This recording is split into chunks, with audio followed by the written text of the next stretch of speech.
وسلم على رسوله الكريم. أما بعد، إخوتي وأعزائي وأحبتي في الله، مسابقة اليوم كانت رائعة جدا،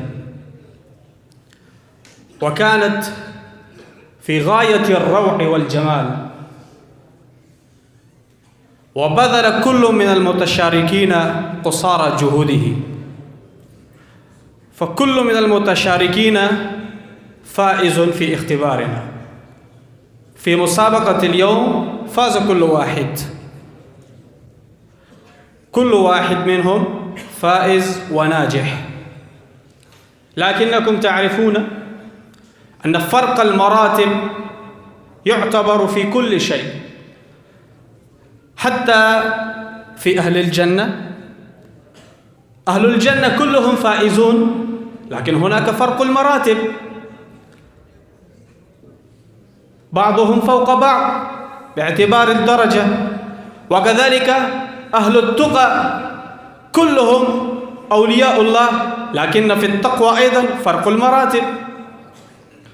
فكذلك لاحظنا هذا الأمر وهذا القانون الإلهي لفرق المراتب في مسابقة اليوم. فالطالب الذي احتل المركز الأول، الشرف الأول، وهو بطل هذه المسابقة، الطالب إنعام الله الدارس في الصف الخامس المعهد.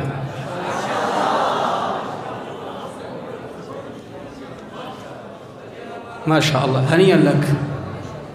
والطالب الذي نال الشرف الثاني في مسابقة اليوم اسمه حبيب الله الدارس في الصف الثاني المعهد. وعلى المركز الثالث طالبان، يعني طالبان حصل الشرف الثالث. فالطالب الذي نال الشرف الثالث اسمه زاهد الله الدارس في الصف الخامس المعهد. وكذلك الطالب أنس غياث هو أيضا نال الشرف الثالث، وهو يدرس في الصف الرابع المعهد. هنيئا لك، بارك الله.